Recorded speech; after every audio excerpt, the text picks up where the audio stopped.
ಬಾಂಧವ ಅನಾಥ ರಕ್ಷಕ ಗೋವಿಂದ. ನಮಸ್ಕಾರ ವೀಕ್ಷಕರೇ, ನಾವು ವೈಕುಂಠ ಏಕಾದಶಿ ಎಂದು ವೈಕುಂಠ ಅಧಿಪತಿಯಾದ ಶ್ರೀ ಶ್ರೀನಿವಾಸ ದೇವರು ಹಾಗೂ ಶ್ರೀ ಮಹಾವಿಷ್ಣುವನ್ನು ಹೂಗಳಿಂದ ಸುಂದರವಾಗಿ ಅಲಂಕರಿಸಿ ಬಂದ ಭಕ್ತಾದಿಗಳಿಗೆ ಸ್ವರ್ಗವನ್ನೇ ರೂಪಿಸುವಂತೆ ಮಾರ್ಪಾಡು ಮಾಡುತ್ತಾರೆ.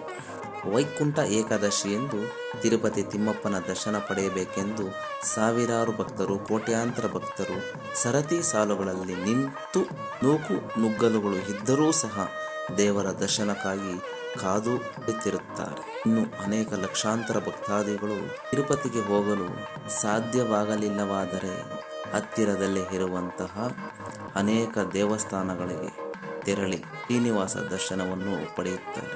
ಸ್ಥಳೀಯ ದೇವಾಲಯಗಳಿಗೆ ತೆರಳಿ ತೃಪ್ತಿಯಿಂದ, ಸಂತೋಷದಿಂದ ತಿಮ್ಮಪ್ಪ, ಶ್ರೀ ವೆಂಕಟೇಶ್ವರ, ಬಾಲಾಜಿ ಅನೇಕ ನಾಮವನ್ನು ಹೊಂದಿರುವಂತಹ ಶ್ರೀ ಮಹಾವಿಷ್ಣುವನ್ನು ದರ್ಶನ ಪಡೆದು ತೃಪ್ತರಾಗುತ್ತಾರೆ. ವೈಕುಂಠ ಏಕಾದಶಿ ಎಂದು ವ್ರತ ಮಾಡುವವರು ಉಪವಾಸವಿದ್ದು ವಿಷ್ಣುವಿನ ಜ್ಞಾನವನ್ನು ಮಾಡಿ ಪೂಜೆಯನ್ನು ಮುಗಿಸಿ ಅವರಿಗೆ ಹತ್ತಿರವಿರುವ ವೆಂಕಟೇಶ್ವರ ದೇವಾಲಯಗಳಿಗೆ ತೆರಳಿ ತಿಮ್ಮಪ್ಪನ ದರ್ಶನವನ್ನು ಪಡೆಯುತ್ತಾರೆ.